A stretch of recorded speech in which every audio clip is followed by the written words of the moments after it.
ప్రియ స్నేహితులారా, ఈ ఆవిష్కరణలకు స్వాగతం. సొదొమ గొమొర్రా, నోవహు ఓడ, ఎర్ర సముద్రం దాటుట, సీనాయి కొండ మరియు నిబంధన మందసము, వీటిని ప్రభువు యొక్క నమ్మకదాసుడైన స్వర్గీయ రాన్ వైట్ గారు కనుగొనిరి. వీరు ఈ ధననిధిని కనుగొనుటకు 22 సంవత్సరములు పనిచేసిరి. స్నేహితులారా, మనం ఒక ప్రత్యేక కాలములో నివసించుతున్నాము. ఈ అంత్యకాలములో దేవుడు మనకు వీటిని చూపించాలనుకుంటున్నాడు. వీటి ద్వారా అసలు సత్యమే నిత్యమని తెలియచేస్తూ తప్పుడు నమ్మకాలపై జీవిస్తున్న ప్రపంచ మానవాళిని తిరిగి సరైన మార్గాలు పెట్టుటకు ఈ సమాచారం అవసరమైనది. జలప్రళయం, సొదొమ గొమొర్రా, ఎర్ర సముద్రం దాటుట చూచినప్పుడు నీతిమంతులు రక్షించబడ్డారు, క్రూరులు శిక్షించబడ్డారు. సీనాయి కొండపై 10 ఆజ్ఞలు ఇవ్వబడ్డాయి. అవి నిబంధన మందస్సములో ఉంచబడ్డాయి.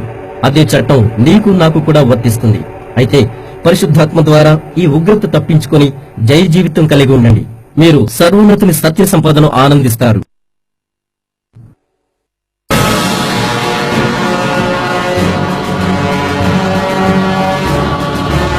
తెల్లవారినప్పుడు ఆ దూతలు లోతుని త్వరపెట్టి, లెమ్ము, ఈ ఊరి దోష శిక్షలో నశించిపోకుండా నీ భార్యను, ఇక్కడున్న నీ 2 కుమార్తెలను తీసుకుని రమ్మని చెప్పిరి. లోతు, అతని భార్య, కుమార్తెలు సొదొమ తీవ్రమైన నాశనము నుండి పారిపోయిరి. లోతు దినములలో జరిగినట్టుగా జరుగును. జనులు తినుచు, త్రాగుచు, కొనుచు, అమ్ముచు, నారు నాటుచు, ఇండ్లు కట్టుకొనుచు ఉండిరి.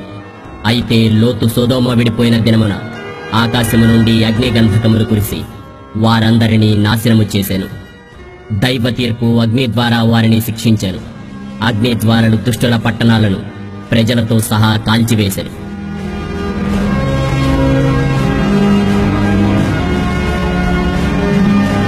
తన ప్రియమైన సొదొమ వైపు లోతు భార్య తిరిగి చూచి దేవదూత ఆజ్ఞను అతిక్రమించి ఉప్పు స్తంభమైపోయెను.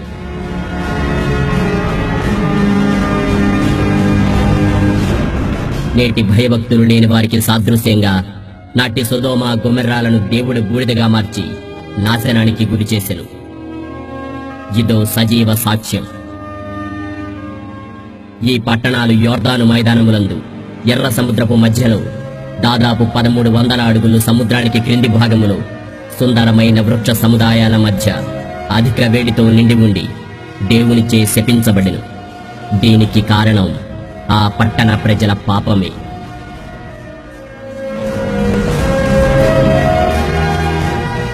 అధిక ఆహారం, సోమరితనం, గర్వం నిండిన వారై పేదలను, అవసరతలో ఉన్నవారిని నిర్లక్ష్యపరిచి దేవునిచే దోషులుగా తీర్చబడిరి.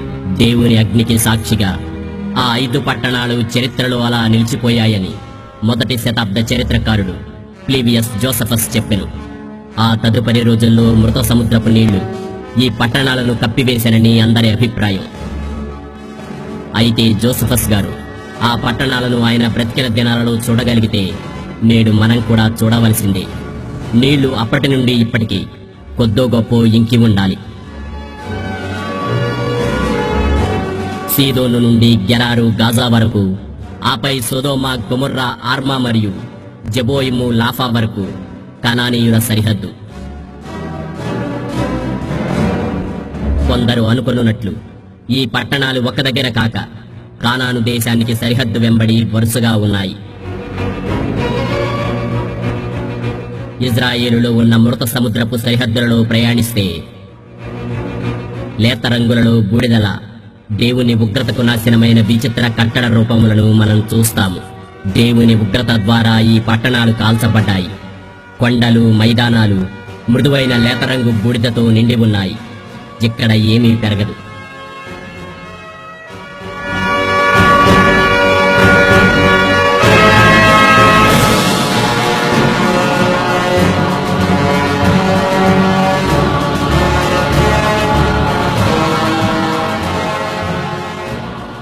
ఈ కట్టడాలను దగ్గరగా పరిశీలిస్తే 90 డిగ్రీలలో నిలువుగా కట్టబడి అగ్ని గంధకాలతో కాల్చబడిన మానవ నిర్మిత కట్టడాలు, వాటి నమూనాలు బూడిద రూపాలుగా ఇంకా నిలుచుండడం చూడగలుగుతాము.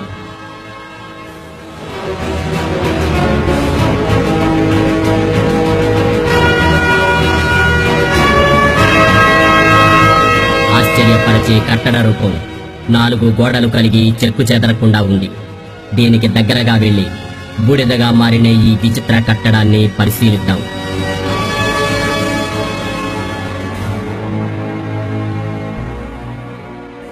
ఈ కట్టడాలు ఒకవైపుకు వంకరలు తిరిగినట్లు వాటి భూభాగ పొరల్లో చూడగలము.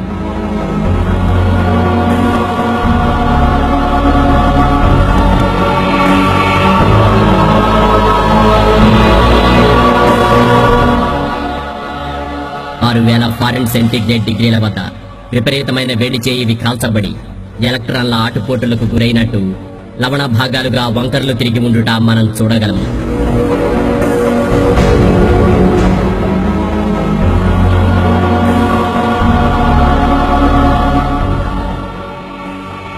లోతు దినాలలో పరలోక దేవుని నుండి కురిసిన నాశన మరణాలు పెను తుఫానులై కురిశాయి.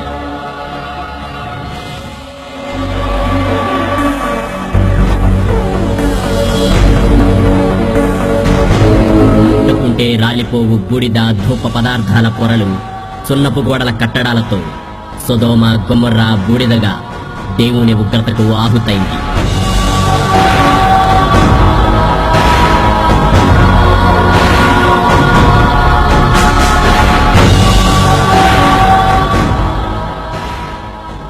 శుద్ధ లాంటి అసాధారణ రూపాలు ఆ దేశంలో ఎక్కడ తప్ప మరి ఎక్కడా కనుగొనబడవు.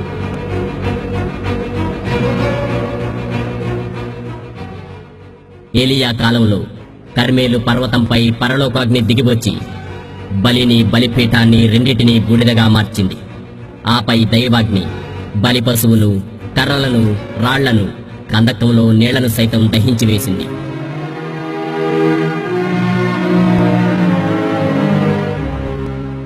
మన దేవుడు రోషము గల దహించు అగ్ని అయి ఉన్నాడని మనకు తెలుసు. దేవుడు తన అగ్నిని పంపినప్పుడు రాళ్లు కూడా బూడిద అవుతాయి.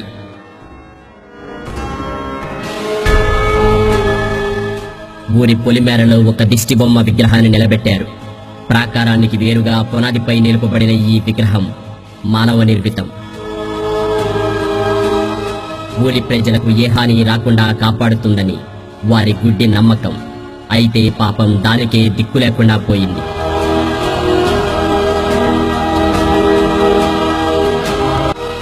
ఇక్కడ ఇంకొక మానవ నిర్మితం భూభాగంపై నిలిచి ఉన్నది. ఇది కాక ఇంకొక దిష్టి బొమ్మను తర్వాత చూస్తాము.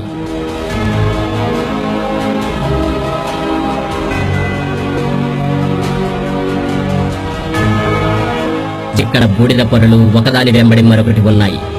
మొదటి తెల్లటి పొర కాల్షియం సల్ఫేట్, ఆ తర్వాత బూడిద రంగు పొర కాల్షియం కార్బోనేట్. ఇలా ఇవి పొరలు పొరలుగా ఉన్నాయి.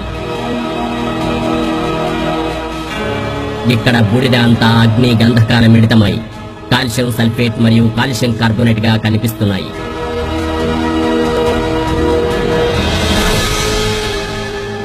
ఈ భాగాలను సున్నితంగా తాకినా అవి కూలిపోతున్నాయి.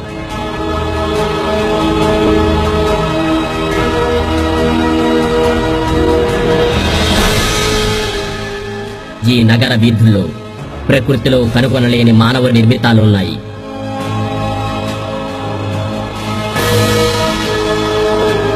ఇవి చతురస్రపు మూలాలను కలిగి ఉన్నాయి.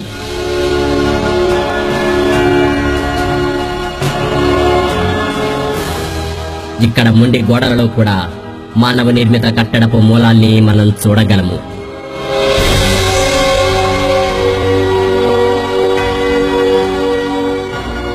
డిగ్రీలు ఉన్న చతురస్రపు గోడల యొక్క శిథిలాలు మనకు మరొక్కసారి మానవ నిర్మితాలను చూపిస్తున్నాయి. ఇక్కడున్న 90 డిగ్రీల ప్రధాన కట్టడాలు మానవ నిర్మితాలే అనడానికి ఇది మరో రుజువు. మిగిలిన గోడల్లో చతురస్రపు కిటికీలు గోడల రూపాల గతాన్ని మనకు చూపుతున్నాయి.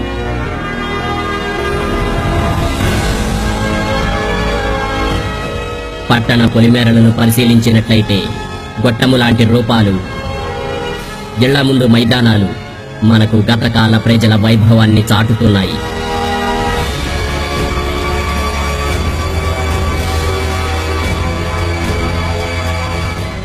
మూడు 3500 సంవత్సరాల క్రితం వీచిన గాలులు, వర్షాల తాకిడికి నిలచిన వీధులు, మానవ నిర్మితాలు నాటి గొప్పతనాన్ని చాటుతున్నాయి.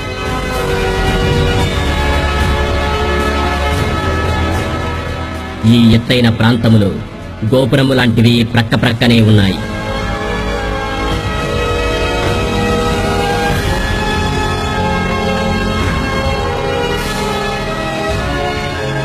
పట్టణాల్లో పలు ప్రాంతాల్లో అక్కడక్కడ ప్రధాన ద్వారాల యొక్క అర్ధవృత్తాకారాలు నిలిచి ఉండడం మనం చూడగలం. దేవుని ఉగ్రత కోపానికి గురైన సొదొమ గొమొర్రా ఆర్మా జెబోయిం ప్రాంతాలు ఉప్పు గంధకాలతో కాల్చబడి ఉన్నాయి. విత్తనం ఫలించటం అక్కడ జరగదు, కనీసం గడ్డి కూడా మొలవదు.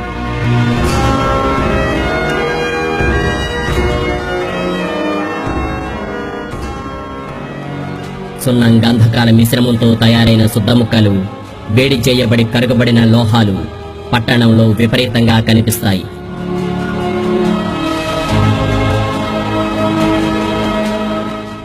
దేశంలో ఎక్కడా కానరాని అరుదైన సంఘటనలు ఇక్కడున్నాయి. విపరీతమైన వేడితో వివిధ వస్తువులు పై భాగాన కరిగి క్రింది భాగాన ఘనీభవించి ఉన్నాయి. ఇవి దైవాగ్నితో కాల్చబడ్డాయి. దైవాగ్నిని దేవుడు కురిపించినందున కొన్ని రకాల వస్తువులు విపరీతమైన వేడికి కరిగిన ఉదాహరణలు ఇవి. మృత సముద్ర తీరాన ఉన్న ఈ పాప పట్టణాల మైదానాలలో అరుదైన శుద్ధముక్కలు, వాటి క్రింద తెల్లటి బూడిద పొరలు, ఇంకా వాటి కింద బూడిద ముదిరి పొరలతో నిండి ఉన్నాయి. ఇవి విపరీతమైన వేడికి ఇలా మారిపోయాయి.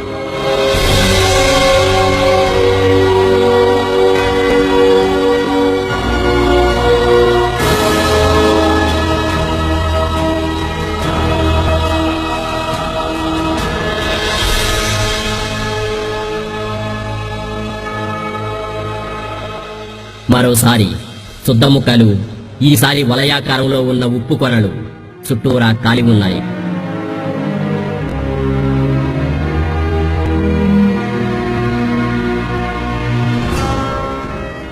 పరలోకం నుండి దేవుడు అగ్ని గంధకాలను సొదొమ గొమొర్రాలపై కురిపించెను. గంధకం యొక్క మొదటి నమూనా మనకు ఇక్కడే దొరికింది. పైనుండి కడగబడుతూ ఇది క్రిందికి పడింది. ఇవి సొదొమ గొమొర్రా పట్టణాలని సాక్ష్యమిస్తున్నాయి. 1989లో ఇవి సొదొమ గొమొర్రా పట్టణాలని రాన్ వయాట్ గారు గుర్తించారు. ఇప్పుడు గంధకం గురించి వీరు వివరిస్తారు. ఇంకా మనం సొదొమ గొమొర్రాలో ఉన్నాము.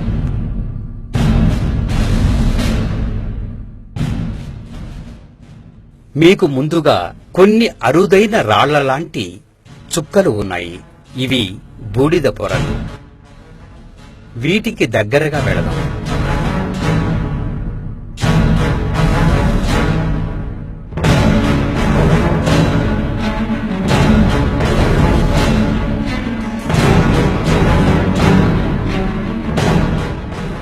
ఇప్పుడు మనం వలయాకారాలు చూస్తున్నాము. వీటికి ఇంకాస్త దగ్గరగా చూచినట్లయితే లోపలంతా ఉప్పుతో నిండి ఉన్నాయి.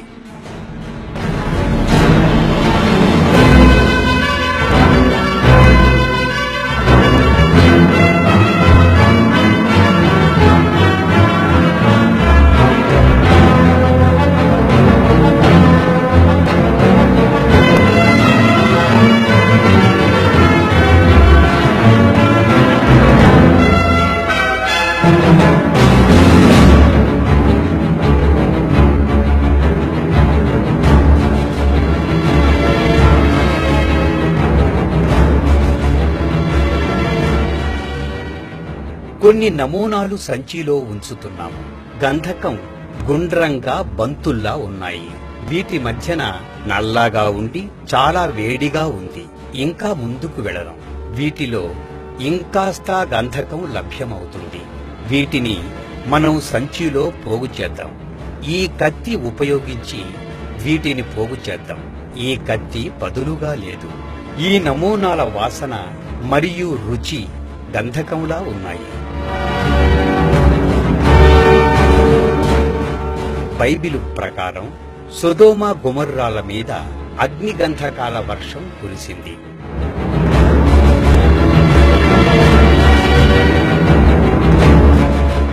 మీ ముందు చూస్తున్నది చిన్న పెద్ద అగ్నిగంధకాల మిశ్రమం.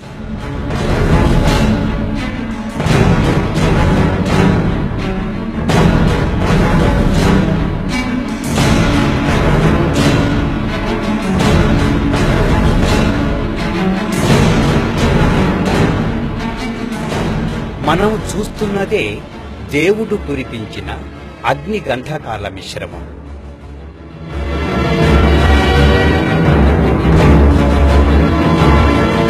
ఇక్కడ కనబడుతున్న చిన్న గుళికలు ఆ గంధకాలే దేవుడు సొదొమ గొమొర్రా పట్టణాలపై అగ్నిగంధకాల వర్షం కురిపించినప్పుడు అక్కడి వస్తు సామాగ్రి, లోహాలు, కట్టడాలు మనుషులతో సహా బూడిద అయిపోవు వరకు కూడా కాల్చబడ్డాయి.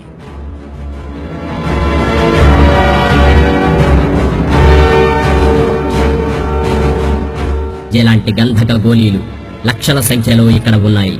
వీటి లోపల గంధకం ఉంది. కొన్ని పగిలి ఉన్నాయి, కొన్ని పగలకుండా ఉన్నాయి.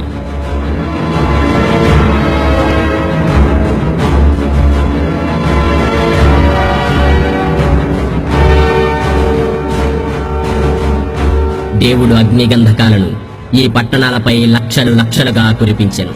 నిఘంటువులో బ్రిమ్స్టోన్ అనగా గంధకం అని అర్థం ఉంది. రాత్రిలో ఒక్క ముక్క గంధకాన్ని వెలిగించగా చక్కటి నీలిమంట ఉత్పత్తి అయింది. పీల్చలేనంత దట్టమైన గంధకపు వాసన గాలిలో నిలిచింది. ఇంకా పరిశోధనలోకి వెళితే వివిధ ఆకారాలు, సైజులు ఉన్న గంధకరాళ్లు అక్కడక్కడ లభించాయి.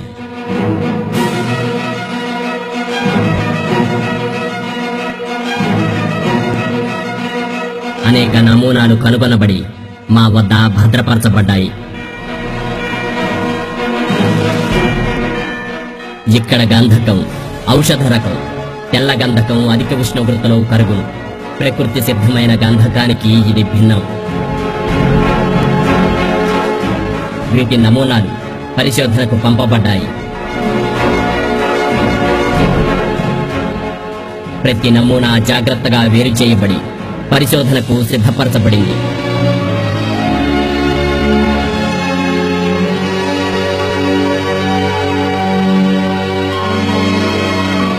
ఆపై ప్రతి నమూనా ప్రయోగశాలలోనికి నిర్ధారించుటకు పంపబడు.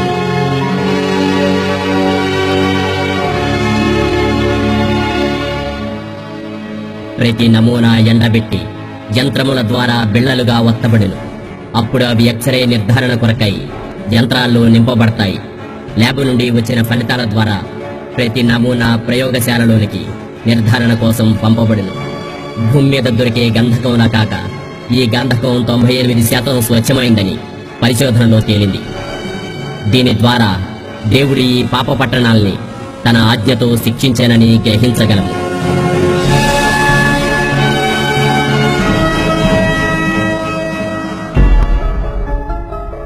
విమర్శకులు ఈ గంధకపు అగ్ని ప్రకృతి వలన కలిగిందని చెప్పెదరు. కాని లావాలో గంధకం 40% ఉండి స్ఫటికపు గడ్డలుగా ఉండును. కాని ఈ గంధకం తెల్లగా చిన్నగా ఔషధంలా ఆగుపడును.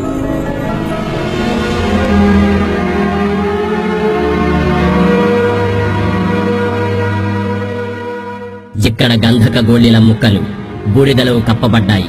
ఇప్పుడు మనం గడ్డ కట్టిన బూడిద ముద్దను చూస్తున్నాము. దీని చుట్టూ కాలిన గుండ్రపు గుర్తులు ఉన్నాయి. కానీ లోపల గంధకం కాలలేదు. ఈ బిందువులు చిప్పలా ఉండి పై పొర తీస్తే లోపల మండని గంధకపు గుండ్రం చూడగలము.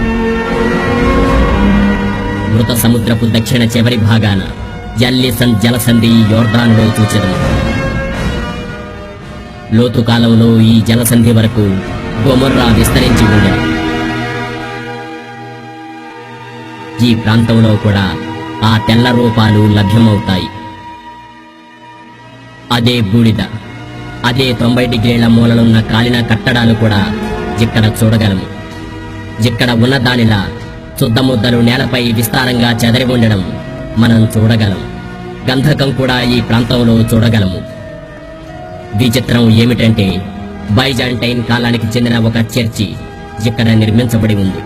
ఇక్కడ లిఖింపబడిన ప్రకారం ఈ ప్రాంతం బైబిల్ గుర్తులకు చెందినది అనుటకు ఇదొక గొప్ప నిదర్శనం.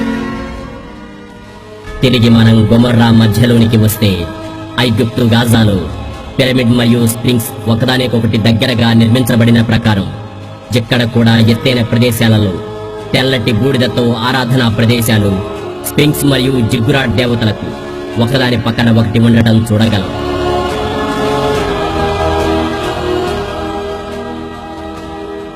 మేము పరిశోధించేటప్పుడు వేరే సందర్శకులు కూడా ఈ అసాధారణ రూపాలను చూచుటకు వచ్చారు. తెల్లటి పదార్థంతో తయారు చేయబడి బూడిద కన్నా తెల్లగా ఉండెను. బహుశా ఇవి చాలా ఖరీదైన పదార్థాలతో కట్టి వారి దేవతలకు సమర్పించి ఉండవచ్చును. స్పింక్స్ అనగా భద్రపరిచే దేవత. అయితే వారిని అగ్ని గంధకాల నుండి కాపాడలేదు సరికదా, దేవుని చేతిలో ఆ దేవత కాలి బూడిదయ్యను. ఇది 30 అడుగులు ఉండవచ్చు. సైజులోనూ ఆకారంలోనూ ఆకట్టుకునేలా ఉంది. దీని దగ్గరలోనే జిగ్గురాట్ విగ్రహం గుండ్రంగా అదే తెల్లటి ప్రత్యేక పదార్థంతో కాలి బూడిదై ఉన్నది. గుండ్రపు స్తంభం తర్వాత జిగ్గురాట్ విగ్రహం దేవుని ఉగ్రతకు బూడిదై ఉండటం చూడగలం. ఆపై 2 స్తంభాల మధ్య అర్ధవృత్తాకారంలో ఒక ద్వారం, ఆపై మరో అర్ధవృత్త ద్వారం చూడగలము. కొంత దూరంలో పట్టణ పరిశోధనల్లో తెల్లటి అరుగు లేపబడి ఉండుట చూడగలం. ఈ రూపానికి దగ్గరకు వెళ్ళగా జిగ్గురాట్ ఆకారం కనిపిస్తుంది. ఈ జిగ్గురాట్ విడిచి కాస్త ముందుకు పోగా ఎత్తుగా ఉన్న ప్రదేశంలో 2 జిగ్గురాట్ విగ్రహాలను కనుగొంటిమి.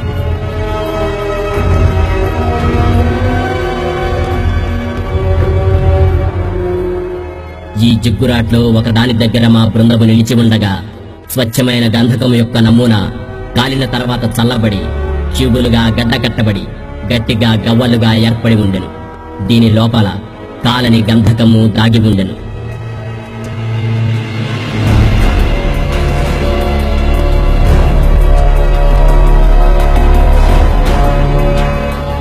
జిగ్గురాట్ బయటి ప్రక్క ఒక గంధక ముక్కను చూచాము. దాని బయట భాగం ఆరిపోయి ఉండెను. కత్తిని ఉపయోగించి దానిని తెరవగా లోపల స్వచ్ఛమైన గంధకము ఉండెను.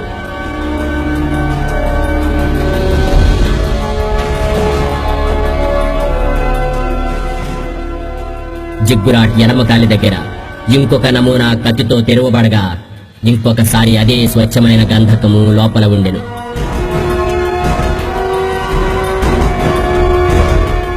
చూశారా, వెనుక కాలిన జిగ్గురాట్ విగ్రహం ముందర చేతిలో దేవుని అగ్ని గంధకాలు. చాలా ఆసక్తికరమైన విషయం ఏమిటంటే ఒక మనిషి అగ్నిలో చిక్కుకొని కాలిపోయెను.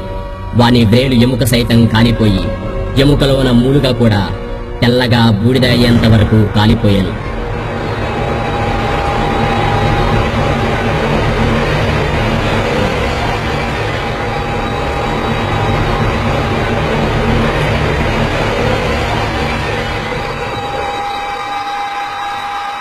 పరిశుద్ధాత్మ దేవుణ్ణి ఎదిరించు వారి గతి చివరికి ఇలాగే ఉండును.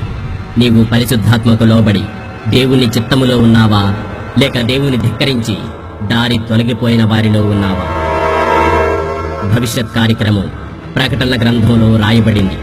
పిరికివారును, అవిశ్వాసులను, అసహ్యులను, నరహంతకులను, వ్యభిచారులను, మాంత్రికులను, విగ్రహారాధకులను, అబద్ధికులందరూ అగ్ని గంధకములలో మండు గుండములో పాలు పొందుదురు.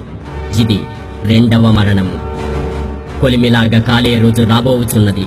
గర్విష్ఠులు, మెడతెరగని దుష్టులను ఆ రోజు ఇలాగే కాల్చివేయబడుదురు. సొదొమ గొమొర్రా నాశనము చేయబడినలాగున ఈ భూమి మండుచున్న కొలిమిలా మారి పాపము కొరకు పశ్చాత్తాపపడిన వారిని అగ్ని గంధకములతో కాల్చివేయును. స్నేహితులారా, 2వ మరణపు మంటల శిక్ష నుంచి తప్పించుకోవడానికి ఒకే ఒక మార్గము. అది యేసుక్రీస్తే. నీ జీవితంపై ఆధిపత్యం వహించమని ఈరోజే నీవు యేసుని అడుగుతావా? సూక్ష్మంలో మోక్షాన్ని పొందుకుంటావా?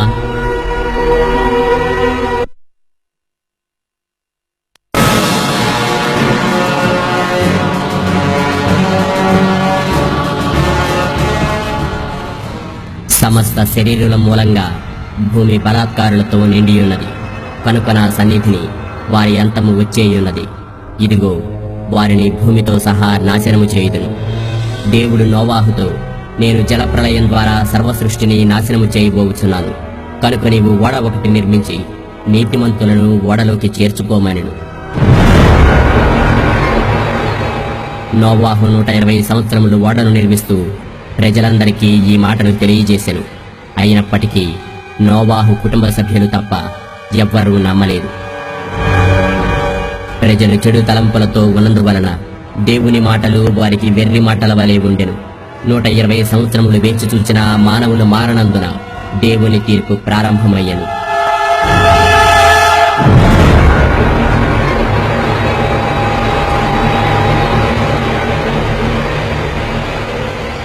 మహాగాధ జలవూటలు, ఆకాశపు తూములు ఆ దినమందే విడువబడిను. 40 రాత్రింబగళ్ళు ప్రచండ వర్షం భూమి మీద కురిశాను. అప్పుడు సర్వలోకము నీట మునిగినందున జీవరాశులన్నీ మరణించాను. ఇంత గొప్ప జల ప్రళయంలోనూ దేవుడు నీతిమంతులను ఓడ ద్వారా రక్షించగలిగాను. నీళ్లు ఆరిపోవుటకు 1 సంవత్సర కాలము పట్టెను. నోవాహు అతనితో ఉన్న 7 ఆ ఓడలోనే నివసించిరి. దేవుని నమ్మి మరణాన్ని గెలిచి నోవాహు అతని కుటుంబం భూమిపై కాలుపెట్టిన వెంటనే ఎంతో కృతజ్ఞతతో దహన బలిని అర్పించెను. దేవుని ప్రేమ ఎంతో గొప్పది కనుక దేవుడు ఇక నేను ఎన్నటికీ జీవరాశులను నీళ్లతో శిక్షించనని చెప్పి ఒక వాగ్దానం చేశాను. నేడు మనము చూచుతున్న వానధనుస్సే అది. ఓడ ఓ ఎత్తైన కొండపై నిలిచాను. దాని పేరు అరారతు. ఇది బైబిల్లోని ఆదికాండములో ఉన్నది. అరారతును క్రీస్తుపూర్వం 13వ శతాబ్దంలో బుర్-ఆర్-2 అని హెబ్రీ భాషలో అనేది. ఇది మన ఆసియా ఖండంలోని ఒక ప్రాచీన దేశం.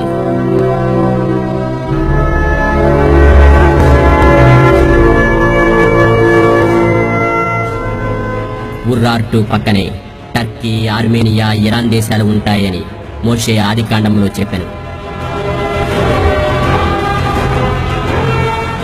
మనము తూర్పు టర్కీలోని అరారతు కొండలోయ ప్రాంతాన్ని చూడబోతున్నాము. ఫ్రాన్సిస్ గేరీ 1959లో విమానము నుండి దీని ఫోటోలు తీశాను. 1 సంవత్సరం తర్వాత ఆ ఫోటోలను చూసిన టర్కీ దేశపు మిలిటరీ అధికారి అందులో ఓ పడవ ఆకారమును కనుగొనెను. అమెరికా నుండి కొందరు వచ్చి దీనిని పరీక్షించి కనుగొనలేకపోయిరి. అయితే లైఫ్ అనే పేరుగాంచిన పత్రిక ఆ ఫోటోలను ప్రచురించెను.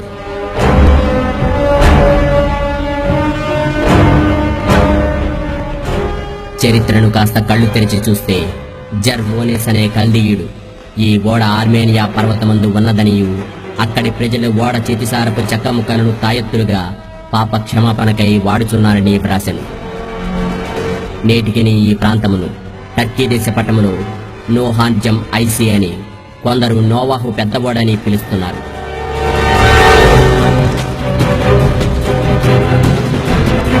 మేము ఇక్కడికి వచ్చినప్పుడు వాగ్ అనే పెద్ద సరస్సు తర్వాత ఒకప్పటి ఎర్రార్తు రాజధాని తోష్పలో దిగాము.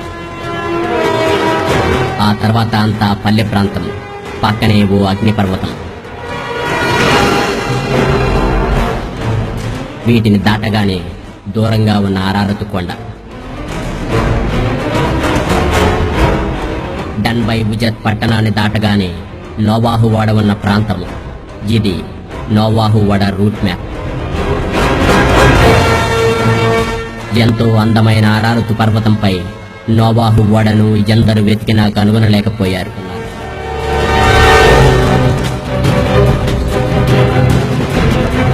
ఈ లోయల్లోనే నోహాన్జం ఐసి అనే ఊరు అరారత్కు 5 కిలోమీటర్ల దగ్గరలో ఉంటుంది. 1977లో రాన్ బయాట్ గారు తన పిల్లలతో అక్కడికి వెళ్ళినప్పుడు ఇలా ప్రార్థించెను, ప్రభువా, నాకు 3 రోజులు మాత్రమే అనుమతి ఉన్నది కనుక నేను ఎక్కడ వెతుకువాలెనో అక్కడనే నా టాక్సీ ఆగిపోవాలని ప్రార్థించెను. ఆ రోజు దేవుడు 3 చోట్ల టాక్సీని ఆపివేశను. మనము చూస్తున్నట్లు మొదటిసారిగా టాక్సీ ఇక్కడే ఆగెను. అసలు జల ప్రళయం నోవాహు దినములలో వచ్చిందా అన్న సందేహం కొందరికి రాకమానదు. దానికి చక్కటి జవాబే ఈ అరారతు కొండ.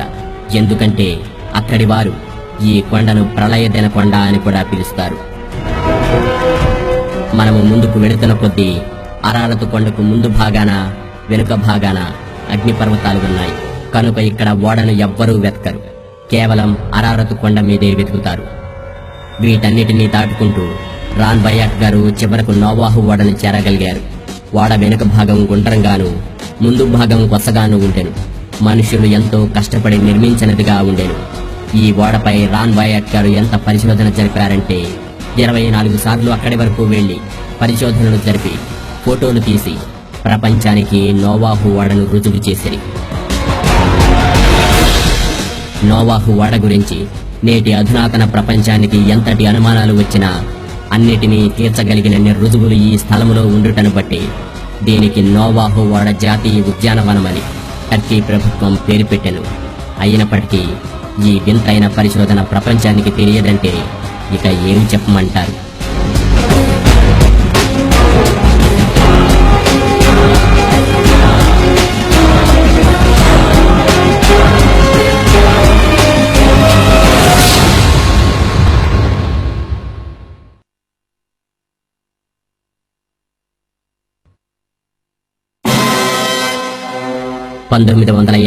జూన్ 21 నోవాహు ఓడ జాతీయ ఉద్యానవనం ఉత్సవం అరారతు కొండపై జరిగింది.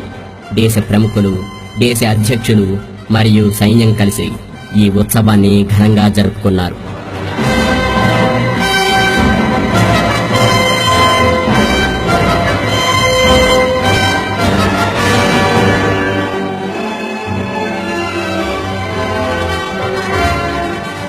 రాన్ వైయట్ గారి పరిశోధనలు గుర్తించి ప్రభుత్వం వారిని ముఖ్య అతిథిగా ఆహ్వానించింది.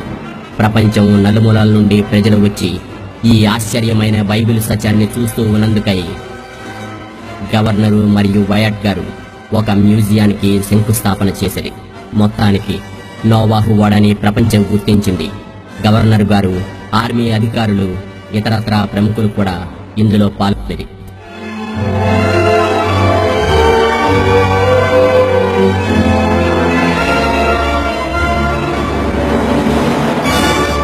ప్రియులారా, బైబిల్లో వ్రాయబడిన నోవాహు ఓడ ఓ పచ్చి నిజం అని వార్తాపత్రికలు, టీవీ ఛానళ్లలో మారుమ్రోగింది. నోవాహు ఓడ కనుగొనబడింది. ప్రపంచం ముక్కున వేలేసుకొని సత్యాన్ని ఒప్పుకుంది. ఇక ఈ మ్యూజియం మాటకు వస్తే, బైబిల్లో మొదటి గ్రంథమైన ఆదికాండంలో దేవుడు రాసిన జలప్రళయం, నోవాహు ఓడ, వీటిని గురించిన నిజాలు, ఫోటోలు, రుజువులు, ఓడలోని ముఖ్యమైన అవశేషాలు, వాటి యొక్క పరిశోధనలు మరియు ఫలితాలు, వార్తలు మొదలగు వాటితో ఈ మ్యూజియం నిండి ఉంటుంది.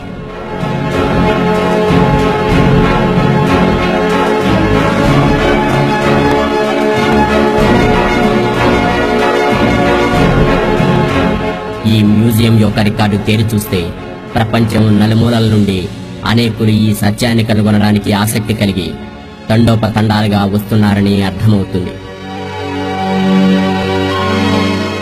ఓడ కనుగొనబడిన స్థలానికి దగ్గరగా ఉండే గ్రామంలో నివసించే హసన్ నోజర్ ఈ మ్యూజియంలో పనిచేస్తున్నారు.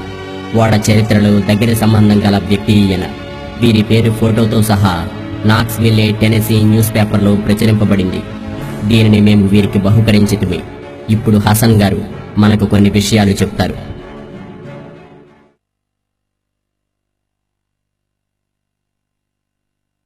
Tamam. Tabii zaten biz gördük, biz de Rozbay'da söyledik. Bunun gemisi var ya, 1948 senesinde gece bir kayma deprem oldu. Sabahleyin baktık ki her taraf gitmiş. Bunun gemisi bir ada güçüne kalmıştır. Her akşam üzerine bir elektrik lambası gibi ışık yanardı. Mesela ఈ కొండపై భాగమున మా గ్రామం కలదు. మేం కళ్లతో చూచిన దాని ప్రకారం 1948 సంవత్సరాన మధ్యరాత్రిలో ఒక భూకంపం వచ్చింది. మేము భయభ్రాంతులతో ఇళ్ల బయటికి పరుగులు తీశాం. అప్పుడు వింత వెలుగు కొండ మధ్య భాగంలో కనపడింది. 1960 yıllarında Türk Hava Kuvvetleri'ne böyle bir pilot tarafından bunun fotoğrafı çekiyor. Gidiyor Ankara'ya. 1960 yıllarında. కొందరు ధైర్యం వహించి పరిగెత్తి ఆ స్థలాన్ని చూడగా ఆ వెలుగు కొద్ది నిమిషములలో మెల్లగా మాయమయ్యను. ఉదయాన్నే అందరూ నిద్ర మేలుకుని వెళ్లి చూసేసరికి ఆ వెలుగు వచ్చిన ప్రాంతంలో భూమి ఓ ప్రక్కకు జరిగి ఓడ ఆకారం ఏర్పడింది. ఇదో పరిశుద్ధ స్థలమని మేము మిక్కిలు భయపడితిమి. ప్రభుత్వం ఎప్పుడైతే అది నోవాహు ఓడని నిర్ధారించిందో ఇక ఆ వెలుగు కనబడకుండా పోయెను. ఆ తర్వాత ఒక వెలుగు వచ్చింది. ఆ రాత్రిలో మేము మా ఊరు నుండి దానిని చూడగలిగాము. ఎప్పుడైతే ఓడ దగ్గరికి మేము చేరుకుంటామో ఆ వెలుగు మెల్లగా మాయమైపోతూ ఉండెను. Benim kendi şahsı olarak ben de hem inanmıyorum hem de karar veriyorum. Çünkü neden? Her taraf gitti, Nuh'un gemisi o böyle ada gibi içinde kaldı. Her akşam üzerinde bir ışık yanardı. Sarı, yeşil, kırmızı. Kimisi böyle bir ziyaret, kimisi bir türbe, kimisi bir hazine eder. Ama arasında yapıldıktan sonra izin aralarında kayboldu gitti, ben oynanıyorum. Sedat bir daha var. Söyle, onu söyle. నా సొంత అనుభవంలో ఆ భూకంపం తర్వాత Ararat కొండలోయలో ఈ ఓడ ఆకారం ఏర్పడింది. అంతేకాకుండా వివిధ రకాల రంగులు అనగా పచ్చని, పసుపు మరియు ఎరుపు రంగులు ఆ ప్రదేశంలో కనిపించాయి. కొందరు అక్కడ బంగారం దొరకవచ్చు అన్నారు. కనుక మనము వెళ్లి త్రవ్వుదామని మాట్లాడుకొనిది. మరికొందరు ఇదో పరిశుద్ధ స్థలమన్నారు. మరీ ముఖ్యముగా మేము అక్కడికి చేరుకోగానే ఆ వెలుగు మెల్లమెల్లగా మాయమవుతూ ఉండేది. వీటిని గమనించిన ప్రభుత్వం ఇది నోవహు ఓడని అధికారికంగా ప్రకటించగానే ఇక ఆ వెలుగు ఎప్పటికీ కానరాకుండా పోయిను. కన్నులారా మేం చూచాము కనుక సందేహము లేకుండా ఇదో దైవ కార్యమని మేమందరము నమ్ముచున్నాము. అసన్ గారు కళ్ళారా చూసి చెప్పిన నోవహు ఓడ చరిత్ర సత్యమని రాన్ వైట్ గారి పరిశోధన ద్వారా వెలుగులోనికి వచ్చింది. నోవాహు ఓడ నిజంగా ఉండేనా? ఈ గొప్ప విషయం కట్టుకథలా అనిపించడం లేదా? ఇది ఖచ్చితంగా రుజువు చేయబడిందా? బైబిల్ కాలం నుండి కూడా ఈ ప్రశ్నలు తలెత్తుతున్నాయి. అందుకే కొందరు వారు కనుగొన్నవి మనతో ఇలా పంచుకున్నారు. 20/20 టీవీతో కొన్ని నెలల క్రితం టామ్ గెరాల్డ్ చెప్పిన ప్రకారం నోవాహు ఓడ అనేక మలుపులు తిరిగింది. టామ్ గెరాల్డ్ వారితో కూడా తూర్పు టర్కీ ప్రయాణమయ్యారు. అక్కడ విచిత్రమైన ఓ వీధి, వికృత స్వభావం గల ప్రజలు ఉన్నారు. టామ్ గెరాల్డ్ వారితో నివసిస్తూ పరిశోధనలు జరిపారు. ఈ వీధి నుండి చూస్తే అరారతు పర్వతం మంచుతో కప్పబడి అత్యంత సౌందర్యంతో దేవుడు ఆశీర్వదించిన పర్వతంగా కనిపిస్తుంది.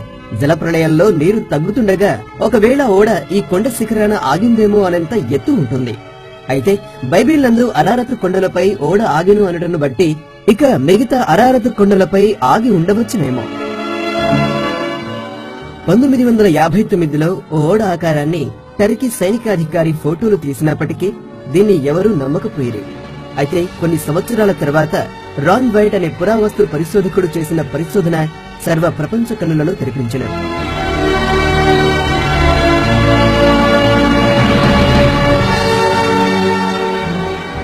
డేవ్ ఫాసోల్డ్ అత్యంత పరిజ్ఞానాన్ని, అధునాతన పరికరాలను ఉపయోగించారు. వారు మాలిక్యులర్ ఫ్రీక్వెన్సీ జనరేటర్ సాయంతో భూభాగంలో ఇనుప కడ్డీలను పోలినవి ఉన్నవని కనుగొనగలిగిరి. ఈ జనరేటర్ శరీర భాగంలో ఉన్న కంటికి కానరాని క్యాన్సర్ ను, సముద్రం లోతులో ఉన్న ధన నిధులను కూడా చూపించగలదు. ఆ ఇనుము ఆకారాలకు అనుగుణంగా భూమిపై వారు రిబ్బన్లుగా పరువగా అది ఓ పెద్ద ఓడ ఆకారాన్ని వారికి చూపించారు. అంతేకాదు, ఈ ఓడ ఆకారము బైబిల్లో చెప్పిన నోవాహు ఓడ కొలతలకు సరిగ్గా ఉండడం ఈ సత్యాన్ని మరింత దృఢపరిచింది. ఇంకాస్త స్పష్టతకై ఈ నమూనాలను physics professor John Baumgartner Los Alamos lab కు పంపించగా అది ఇనుము లోహమని తేలిను. ఓడ ఆకారం ఉంది కానీ ఇక ఇప్పుడు దీని లోతు ఎంత? అన్ని జంతువులు, పక్షులు, వాటి సామాగ్రి ఇందులో ఎలా పట్టగలిగను అన్నదే ఇక తదుపరి ప్రశ్న. చివరగా ఓడ యొక్క లోతును కనుగొనటకు రాన్ మరియు ఫాసోల్డ్ గార్లు భూగర్భ శాస్త్రజ్ఞుడు టామ్ ఫెన్నర్ ను తెచ్చిరి. ఫెన్నర్ గారు భూగర్భ భాగంలో పనిచేయగల హెవీ డ్యూటీ రాడర్ ను కూడా తీసుకువచ్చారు.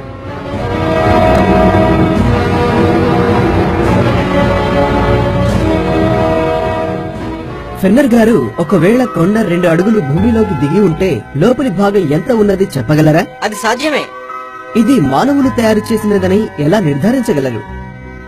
నోవాహు ఓడ బయట భాగం మానవులు తయారు చేసిన భాగమే కనుక లోపలి భాగం కూడా ఖచ్చితంగా ఓడై ఉంటుంది. ఇది తిరుగులేని సత్యం. ఈ విషయాన్ని రాన్యాట్ గారు ప్రపంచానికి తెలియజేసిన ఓ విశ్వాస వీరుడు. ఈ ఓడ పరిశోధన జరుపుతుండగా వీరికి అనుమతి లేదని టర్కీ ప్రభుత్వం ఆ ఊరి నుండి వారిని బహిష్కరించింది. టర్కీ ప్రభుత్వం ఓ డేగలాగా మా వెంట పడినప్పటికీ విశ్వాసముతో నోవాహు ఓడను ప్రపంచానికి చాటుతాం. టర్కీ ప్రభుత్వం రాన్యాట్ గారి పనిని నిలిపివేసింది. ఇప్పుడు వారి పరిస్థితి ఏంటి? బాబ్రా, టర్కీ ప్రభుత్వం రాన్ గారి పరిశోధనను నిషేధించింది. మా బృందం అక్కడ ఉండేది గనుక ప్రభుత్వం తన వైఖరి మార్చుకొని పనిని కొనసాగించమంది.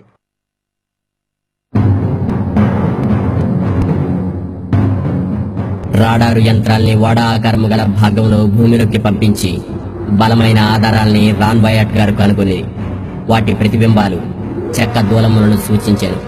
ఈ పటము మనకి ఓడ యొక్క కొన్ని ముఖ్యమైన చిన్నని ఆకారములను వాటి నమూనాలను చూపించను. చెప్పాలంటే ఏదో ఆ బండ క్రింద ఉన్నది. హడ్సన్లో ఆర్కియలాజికల్ సర్వే సిస్టమ్ ద్వారా కనుగొనబడిన రాడారు ఆ కొండపై వాడారు. దీన్ని SIR అంటారు. ఇది భూమి మధ్య ఉన్న శక్తిని పరిశోధించడానికి వాడతారు. SIR ద్వారా భూభాగంలో ఏదో ఉన్నదని కనుగొన్నారు. ఈ ఫలితాలు ప్రకృతిలో లభించవు. ఈ ఆకారం ఓ మానవ నిర్మితం. ఇది సాధారణంగా పుట్టింది కాదు.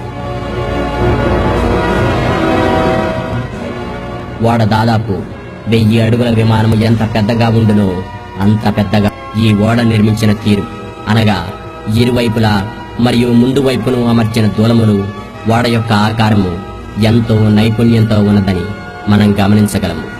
నిలువుగా ఉన్న దూలములపై అడ్డముగా అమర్చబడిన పలకలు, పడవ చుట్టూ బురదను అడ్డగించుటకు ఉన్న చెక్కల్ని చూసినప్పుడు ఇది కేవలం మానవుడు తయారు చేసిన ఓడని తెలియవస్తుంది.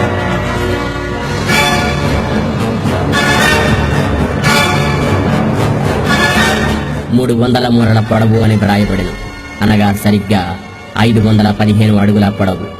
ఐగుప్తీయుల కొలతల ప్రకారం ఒక మూర దాదాపు 1.5 అడుగు లేక 20.6 అంగుళములని చెప్పవచ్చు. మోషే కాలంలో ఒక మూర 28 అంగుళాలు, నేడు 18 అంగుళాలు.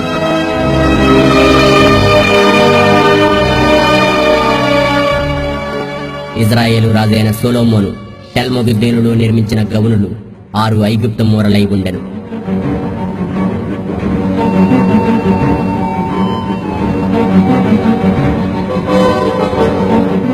ఈ ఓడ నిర్మించిన తీరు, అనగా ఇరువైపులా మరియు ముందు వైపును అమర్చిన దూలములు ఓడ యొక్క ఆకారము ఎంతో నైపుణ్యంతో ఉన్నదని మనం గమనించగలము.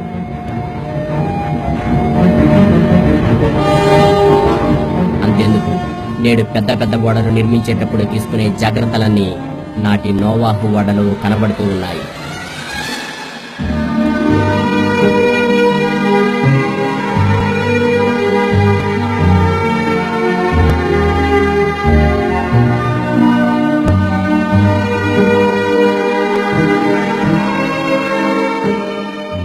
నిలువుగా ఉన్న దూలములపై అడ్డముగా అమర్చబడిన పలకలు, పడవ చుట్టూ బురదను అడ్డగించుటకు ఉన్న చెక్కల్ని చూసినప్పుడు ఇది కేవలం మానవుడు తయారు చేసిన ఓడని తెలియవస్తుంది.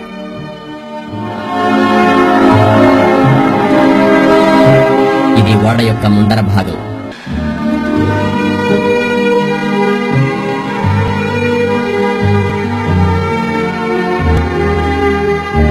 ఇక్కడ దూలములు పేర్చినట్లు ఉన్నవి. ఆ దూరాన కనబడుచున్నదే అరారతు కొండ, దాని పక్కన చిన్న కొండ. ముందు వైపు తక్కువ భద్రము చేయబడింది. అయితే ఒక పెద్ద దూలము నిలువుగా కనబడుచున్నది. ఈ దూలము అడుగు భాగమును భద్రము చేయుచున్నది.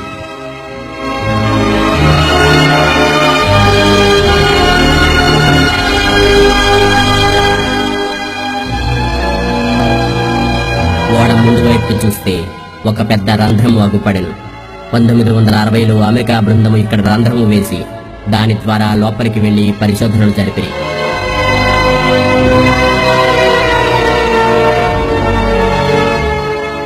ఇక ఓడ మధ్య భాగము మనము నిలుచున్న చోటు నుండి లోపలికి చూస్తే 4 స్తంభాలు చొచ్చుకొని బయటకు వచ్చినట్లు గమనించగలము. ఇవి మధ్య భాగమును విశాలపరచుటకై ఉపయోగించిన దూలములు. ఇక వెనుక భాగమున ఓడ ఆకారము చూడగలము. మధ్య భాగమున అమర్చబడిన పలకలు, ఇవి మాత్రం ఒకదానిపై ఒకటి కూలిపోయి ఉన్నాయి. వీటికి పక్కగా పైకప్పును నిలవబెట్టుటకు 5 దూలములు ఉన్నాయి. ఇవి అరలుగా రూపింపబడ్డాయి.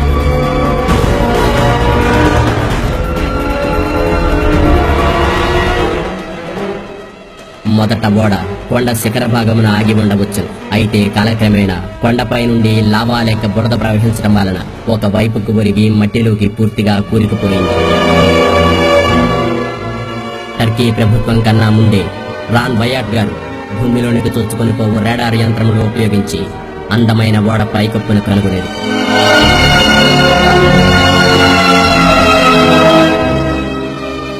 రాన్ గారిని CNN న్యూస్ వారు ఇంటర్వ్యూ చేయగా రాన్ గారు వారికి ఓడ అరల నుండి తీసిన చెక్క ముక్కను చూపి నోవాహు ఓడ మరియు జల ప్రళయం యొక్క సత్యాలను లోకమునకు చాటి చెప్పిరి. దేవుడు నేర్పిన మాదిరిగా ఓడను నోవాహు కుటుంబము తయారు చేశాను.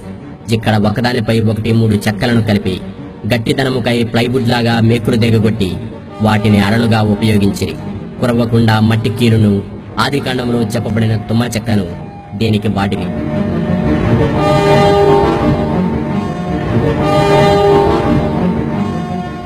ఓడ గ్రామానికి ఇప్పుడు దగ్గరలో ఉంది. ఆ గ్రామం పేరు బూజెన్ గిల్లి. 19వ శతాబ్దంలో దీనిని నాసర్ అని పిలిచేవారు. బబులోను వాసి అయిన బెరోసన్ వివరించిన మిసిర్ గ్రామం ఇదే. 1వ శతాబ్దంలో జోసఫస్ చరిత్రకారుడు వ్రాసినట్లు అక్కడి వారు కూడా ఓడ అవశేషములను చూపి ఓడ జల ప్రళయానికి సాక్షిగా నిలిచారట. ఈ గ్రామ ప్రజలు అక్కడికి వచ్చే యాత్రికులకు ఈ ఓడను గురించి వివరిస్తారు. ఈ ఓడకి ఇంత చరిత్ర ఉన్నప్పటికీ ప్రపంచానికి దీని సత్యం తెలియకపోవడం విచిత్రమే అవుతుంది. నోవాహు గురించి ఓ గొప్ప విషయము అప్పటి ప్రజలు మనకు తెలియజేయటకై ఓ మనిషి మేకులు దిగగొట్టుచున్నట్లు ఓడపై చెక్కారు.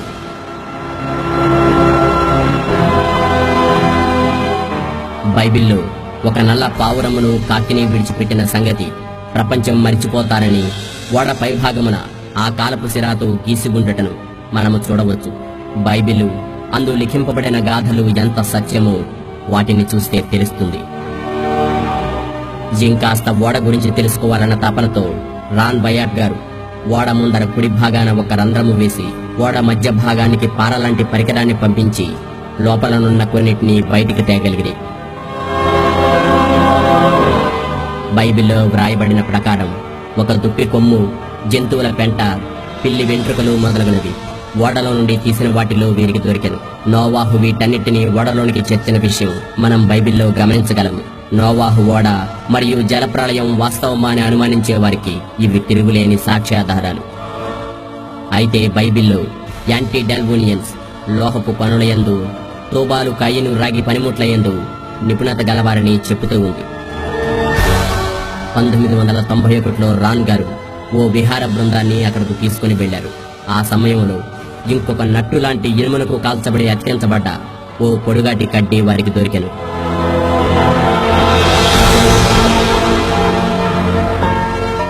నేటి ప్రపంచానికి రుజువులు కావాలి కనుక ప్రతి వస్తువును రాన్ గారు ప్రయోగశాలకు పంపించి వచ్చిన ఫలితాలను ప్రపంచానికి తెలియజేశారు. ఇక్కడ ఓ విచారకరమైన విషయం, రాన్ గారి పరిశోధనలు అబద్ధమని కొందరు అపనమ్మకస్తులు అన్నారు. కనుక ఓ అంతర్జాతీయ బృందము ఆ తర్వాత కాలంలో మెటల్ డిటెక్టర్ సహాయంతో భూమిలో ఉన్న లోహపు వాషర్ను కనుగొని గార్బ్రెత్ ల్యాబ్స్ లో ఇవ్వగా రాన్ గారు ఇంతకు ముందు చెప్పిన ప్రకారం ఖచ్చితంగా 8% అల్యూమినియం ఉన్నదని తేలెను. ఆ తదుపరి కూడా ఇలాగే అనేక లోహాలను పరీక్షించగా 8% అల్యూమినియం, 1.3% టైటానియం, 3.8% మెగ్నీషియం తేలాయి. రాన్ గారి ఫలితాలు వాస్తవాలని చివరికి రుజువాయను. రాన్ గారు ప్రార్థనా శక్తితో ప్రయాసపడి దాదాపు 20 సంవత్సరాల క్రితమే దీనిని లోకానికి తెలియజేసిన ఓ క్రైస్తవ విశ్వాస వీరుడు. ఈ ఓడను పరిశోధించు మరొక అంతర్జాతీయ బృందము ముందు వైపు ఒక లోహపు పలకను గోళాకారమును యంత్రముల ద్వారా కనుగొనేది. ఆ లోహపు పలకను పరిశోధనకు పంపినప్పుడు ఆశ్చర్యముగా అందులో రాన్ గారు లోగడ కనుగొన్న ఫలితాలే, అనగా 8% అల్యూమినియం ప్రతి లోహమందు ఉండుట వారును కనుగొనేది. ఇలాగే ఓడ పీఠ భాగమున ఇంకొక లోహమును కనుగొని దాని యందు కూడా ఇలాగే 8% అల్యూమినియం ఉండుట వీరు కనుగొనేది. దీనినే రాన్ గారు ప్రార్థనా శక్తితో ప్రయాసపడి దాదాపు 20 సంవత్సరముల క్రితమే లోకమునకు తెలియజేసిన విశ్వాస వీరుడు. 1900 సంవత్సరం వరకు కూడా అల్యూమినియం అంటే ఏమిటో ఇప్పటి మానవునికి తెలియదు. అయితే నోవాహు జల ప్రళయానికి ముందే, అంటే దాదాపు 7000 సంవత్సరాల పూర్వమే దైవశక్తితో నడిపింపబడిన వారై నేటి మానవ మేధస్సుకు అందని రీతిలో నాడే అల్యూమినియంను తయారు చేసి ఈ ఓడ తయారీలో వాడి ఆ భయంకర జల ప్రళయంలో కూడా బ్రతికి బట్టగట్టే నీతిమంతులై నిలిచారు. మీరు చూచుచున్నదే బలమైన రుజువులు. అంతేకాక రాడార్తో వయాట్ గారు ఇంకా వివిధ రంగాలలో మరియు వివిధ రకాల లోహాలను కనుగొనిది.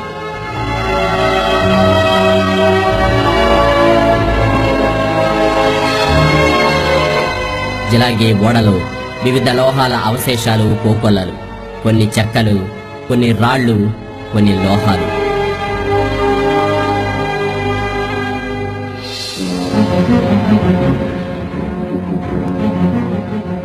ఓడ పై భాగాన దూలానికి ఓ లోహపు టోపీ ఉంది. దానిపై ఎక్స్ ఆకారము చెక్కబడింది. ఇది మానవ నిర్మితం.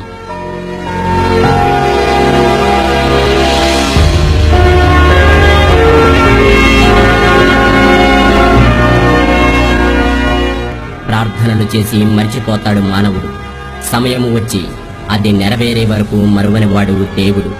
కనుక రాన్ వయాట్ గారి టాక్సీ రెండవసారిగా కాజిన్ అనే గ్రామం దగ్గర ఆగిపోయాను. ఇక్కడ పెద్ద పెద్ద బండరాళ్లు ఆ ప్రాంతంలో దొరకనవి పడి ఉన్నాయి. నీరు తగ్గుముఖం పట్టగానే ఓడ లంగరు రాళ్లను ఇక్కడ విడిచడం ద్వారా తేలికగా నీటిపై తేలియాడి అరారతు కొండ శిఖరానికి చేరెను. ఆపై నోవాహు కుటుంబం ఇక్కడనే మొదట నివసించరి. నేడు కాజన్ అనబడే ఈ గ్రామం నాడు 8 మంది స్థలమని పిలువబడేది.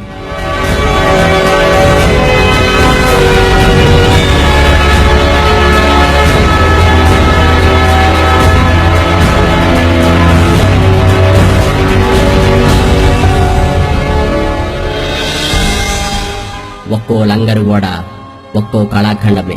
11 అడుగుల ఎత్తు, 5 అడుగుల వెడల్పు ఉండి తాడుతో కట్టుటకు వీలుగా ఒకవైపు 7 అంగుళాలు, మరోవైపు 5 అంగుళాల రంధ్రము కలిగి 4 అడుగులు నేలలో కూరుకుపోయి ఉన్నాయి. ఇలాంటి వాటిని వందలుగా మోయగలిగిన ఓడ ఎంత పెద్దదిగా బలమైనదిగా ఉండెను. ఇవి నీటిలో తేలికగా ఉండి ఓడను వరద ప్రమాదాల నుండి కాపాడగలుగుతాయి. వరద తీవ్రతకు ఓడ కొట్టుకొని పోకుండా నిలుచుటకు ఈ బరువు అవసరం. వరద తాకిడికి ఓడ బ్రద్దలు కాకుండుటకు ఈ బరువు రాళ్లు అడ్డుకుంటాయి. నీళ్ల ఉరవళ్లు, పరవళ్లు ఆగిపోయినప్పుడు ఈ రాళ్లు దించితే ఓడ తేలికగా నీళ్లపై తేలును. ఆసక్తికరమైన విషయం ఏమిటంటే ఈ లంగరు బండ మీద మొదటి శతాబ్ద క్రైస్తవులు శిలువలు చెక్కారు. మొదటి పెద్ద శిలువ అప్పటి నోవాహును సూచించును. దానిపై వజ్రపు ఆకారం పరిశుద్ధ పోరాటానికి గుర్తు. శిలువ యొక్క నిలువు గీత పరలోకదారి, అడ్డుగీత పరలోకం. దీనినే నాటి నిమ్రోదు మరియు ఐగుప్తీయులు ఓన్కన పేరుతో పిలిచేవారు. మధ్యధరా ప్రాంతంలో కూడా లంగరు రాళ్లు కనిపిస్తాయి. అయితే అవి చాలా చిన్నవి. మీరు చూస్తున్న ఈ రాయి ఇజ్రాయేలుకు తేబడింది. ఇక్కడ ఒక లంగరు రాయిని చూస్తే మొదటి శతాబ్ద క్రైస్తవులు 20వ శతాబ్దపు ప్రజలకు SMS పంపినలాగా చక్కటి మెసేజ్లను ఈ బండలపై చూడగలం. ఈ లంగరుపై 5 శిలువలు ఉన్నాయి. పెద్ద శిలువ నోవాహును, ఆ తదుపరి చిన్నది వారి భార్యను, ఇక మిగతా 3 శిలువలు ఆయన కుమారులను సూచించుచున్నవి. క్రింద ఉన్న బొమ్మ బాబేలు గోపురమును సూచించుచున్నది. నోవాహు దేవుని చిత్తాన్ని నెరవేర్చి రక్షింపబడ్డాడు. నిమ్రోదు దేవుని విడనాడి శిక్షింపబడ్డాడు. ఈ బండరాయిపై శిలువలు ఉన్నాయి. 8వ శిలువ తీసివేయబడింది.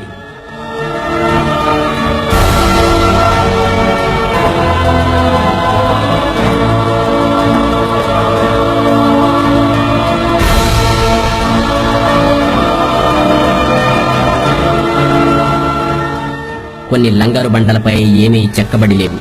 అయితే కొన్నిటిపై అప్పటి కాలపు వ్రాతలు కొని ఉన్నాయి. అయితే కొన్నిటికి రంధ్రాలు ఉన్నాయి.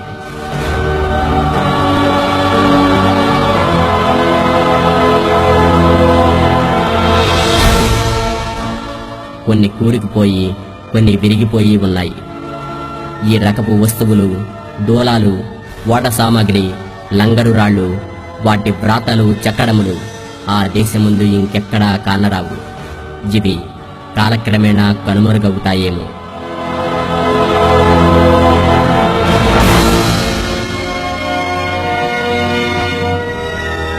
ఇక్కడ ఒక వింతైన చెట్టు బెరడు ఉంది.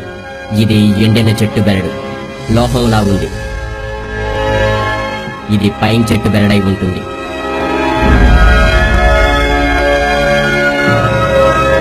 ఇక్కడ లంగారు బండ లాంటిది చూడడానికి ఓ చెట్టు బెరడులాగా బయటకు కనబడుతూ ఉంది. జ్ఞాపకముందా, ఆదికాండములో దేవుడు నోవాహు ఓడ తలుపును మూసెను. దీని రూపమును బట్టి ఆ తలుపే ఈ బండరాయి అయి ఉండవచ్చును.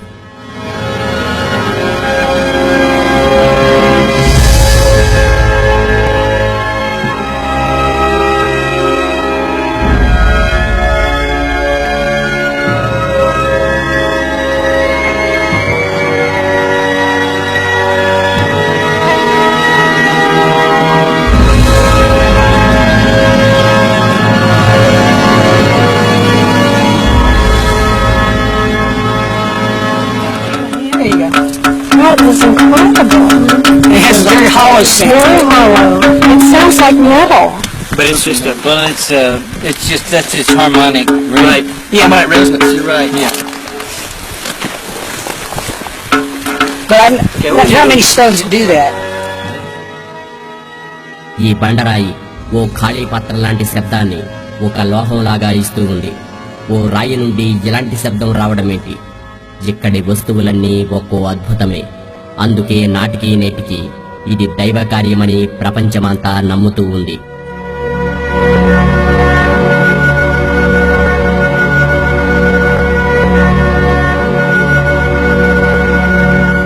రాన్ గారు ప్రయాణ ప్రారంభంలో ఒకేసారి ప్రార్థించాడు.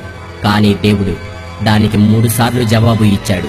కనుకే వారి టాక్సీ ఇప్పుడు 3వసారిగా దానంతటదే సడన్ గా ఆగిపోయింది. ఇక్కడ వారు నోవాహు ఇంటిని కనుగొన్నారు. అది 1977వ సంవత్సరం. రాన్ గారు నోవాహు ఇంటి గోడల ఫోటోలు తీశారు. అదే సంవత్సరమున కొందరు ధనము దొరుకునేమో అని దానిని కూల్చి వెతికిరి. ఆ ఇంటి ముందు ఒక సమాధి, దానిపై 8 రూపాలు చెక్కబడి ఉండెను. పక్కనే నీటిపై ఓడ తేలియాడుతూ ఉండెను.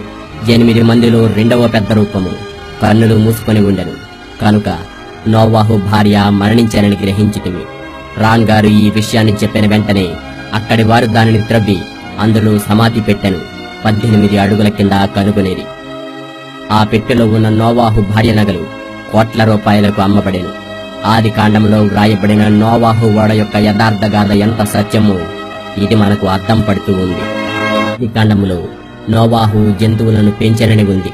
దానికి అనుగుణంగా నోవాహు ఇంటి చుట్టూ రాతి ప్రహరీలపై పెద్ద జంతువులకు పెద్ద కంచె, అలాగే చిన్నవాటికి చిన్న కంచె, జంతువులను కట్టుటకు వరుసగా స్తంభాలు చూస్తే నాటి దైవభక్తితో బ్రతికిన నోవాహు కుటుంబం నేటి దేవుడు లేడనే సైన్స్ కన్నా ఉన్నతంగా బ్రతికారనిపిస్తుంది. నోవాహు ఇంటి వెనుక ఒక బలిపీఠం 10x10 సైజులో బలులు అర్పించటకు చతురస్రంగా కట్టబడింది. వీటన్నిటి తర్వాత ప్రతి విషయాన్ని నిష్పక్షపాతంగా గమనిస్తే బైబిల్ సత్యగ్రంథమని, అందులో లేఖించబడిన నోవాహు ఓడ, జలప్రళయం, పాపులు దేవునిచే శిక్షింపబడుట, దేవుని బిడ్డలు పరిశుద్ధులై దేవునిచే సన్మానించబడుట సత్యమని రుజువవుతున్నది. టీవీలో చక్కగా వీటన్నిటినీ చూపించారు, వార్తల్లో లిఖించారు, ఎన్నో పుస్తకాలు వెలువడ్డాయి. వీటన్నిటి ద్వారా పరిణామ క్రమ సిద్ధాంతం కొట్టివేయబడింది, సృష్టి క్రమ సిద్ధాంతం హెచ్చింపబడింది.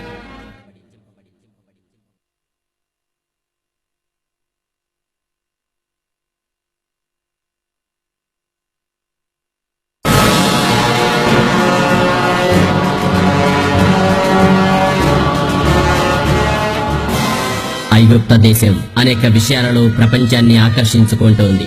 అక్కడి కట్టడాలు ప్రపంచ వింతల్లో ఒకటి. దానిని ఇజ్రాయేలీయులు కట్టిరి కనుక ఇజ్రాయేలీయులు అక్కడ నివసించారు అనుటకు సాక్ష్యాలు కోకొల్లలు. ఎన్14 ద్వీపాన నైలు నది జలపాతంలో ఒక పెద్ద రాతిని కనుగొన్నారు. దానిలో ఆ కాలంలో నైలు నదిలో నీరు లేనందున 7 సంవత్సరములు పంటలు పండలేదు. ఆ కరువులో రాజు బెస్సర్ జింహాటెప్ అనే దేవుణ్ణి జ్ఞాపకం చేసుకోగా ఆ దేవుడు ఐగుప్తును లోగడ కరువులో కాపాడినాడు. ఇంతకీ ఈ జింహాటెప్ ఎవరు? ఇతను ఋషి. శతాబ్దాలుగా ఇతన్ని దేవుడని ప్రజలు నమ్మారు. ఇతను కరువు నుండి దేశాన్ని కాపాడాడు. అప్పటి రాజు బోజర్ సమాధిని చక్కగా రాళ్లతో చెక్కి కట్టిన శిల్పి, మత గురువుగా, మహర్షిగా, స్వస్థపరచువానిగా పేరుగాంచెను. అంతేగాక అతను మహాజ్ఞాని.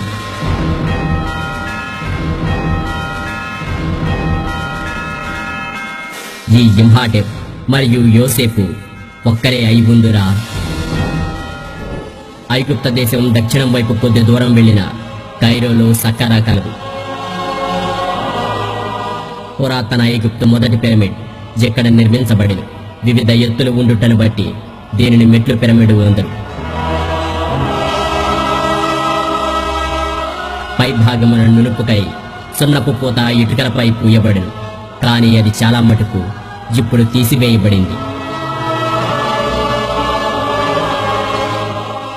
జింహాటెప్ సేవించిన ఫరో జోసర్ విగ్రహం ఇక్కడ మనం కనుగొనగలము. ఈ విగ్రహపు పునాదిపై జింహాటెప్ మనిషిగా పేర్కొనబడిను.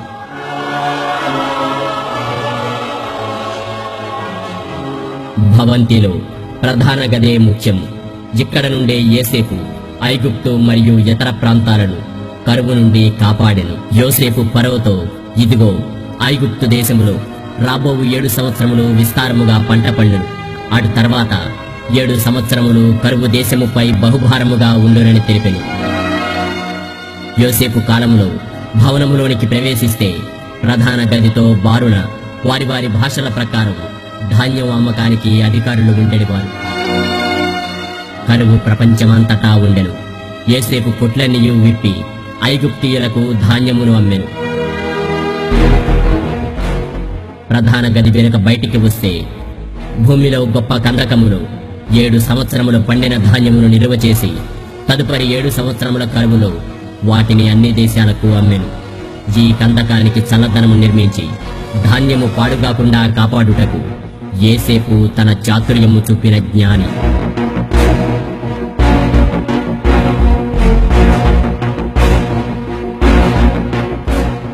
ఈ కొట్ల నుండి పాత ధాన్యమును మొదట తీయుటకు మెట్లు నిర్మించెను. ధాన్యము పోగు చేయుటకు అనేక మార్గములు ఉండెను. కాని ధాన్యాన్ని తీయుటకు ఒకే మార్గం మెట్ల ద్వారా ఏర్పాటు చేసెను. ఇప్పుడు థీప్స్ గిడ్డంగి నుండి ధాన్యం తీయుట చూచుచున్నాము. ఇదే ఉదాహరణ జేటి సమాధి యొద్ద కూడా చూడగలము. యోసేపు పరలోక దేవునికి ఘనత కొరకై ఐగుప్తు సక్కారాలో మొదటి పిరమిడ్ నిర్మించెను. ఐగుప్తు ప్రజలను కరువు నుండి కాపాడినందుకు గాను ధన్యవాదములు తెలుపుతూ ప్రభువు ఘనత కొరకై నిర్మించాను. బైబిల్లో ఆ దినమున ఐగుప్తు మధ్యన దేవునికి బలిపీఠం ఒకటి ఉండును అని వ్రాయబడింది. శతాబ్దాల తరువాత యోసేపు లేక ఇమ్హాటెప్ కట్టిన మాదిరి ఐగుప్తులో ఎన్నో పిరమిడ్లు నిర్మించబడ్డాయి. 2 లేక 3 టన్నుల బరువున్న 23 లక్షల రాళ్లు ఉపయోగించి అతి పెద్ద పిరమిడ్ కట్టడం జరిగింది. ఒకంత పురాతన పరిజ్ఞానాన్ని ఉపయోగించి అలా కట్టడం వింతయే. అనేక శతాబ్దాలుగా ఇది ఒక మర్మముగానే నిలిచింది. ఈ చిక్కుముడిని విప్పుటకు రాన్ గారు గొప్ప పరిశోధన జరిపి దానిని వెలుగులోనికి తెచ్చిరి. ప్రతి మెట్టు కట్టుటలో ఈ పెద్ద రాళ్లను ఎత్తుటకు చెక్కతో చేయబడిన పరికరములను వాడిరని హెరోడోటస్ రాసినని కనుగొనిరి.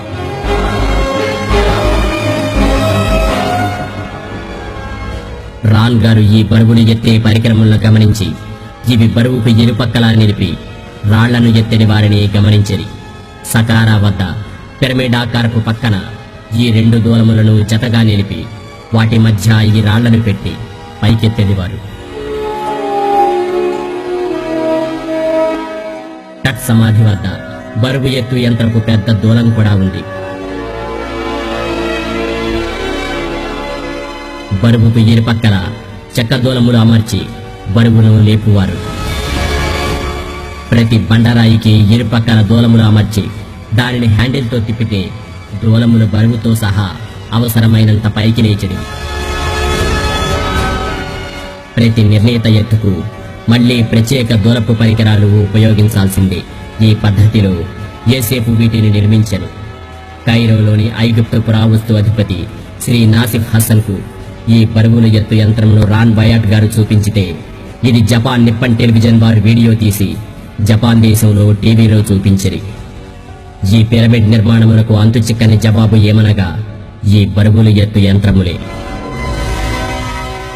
మోషే బాలుడుగా ఉన్నప్పుడు అతన్ని పెంచిన ఐగుప్తు తల్లి హట్సప్సు మరియు అప్పటి మోషే పేరు సెన్మట్. అతను యువరాజని అతని నుదుటి మీద ఉన్న నాగపు బొమ్మ తెలియజేస్తుంది. పెద్దవాడైనప్పుడు మోషే ఐగుప్తు పేరు 2వ టట్మోసిస్. ఒకవైపు అతనికుండే ప్రత్యేకమైన ఆ హెబ్రీయులకుండే ముక్కు ఆకారము చూడగలము. మోషే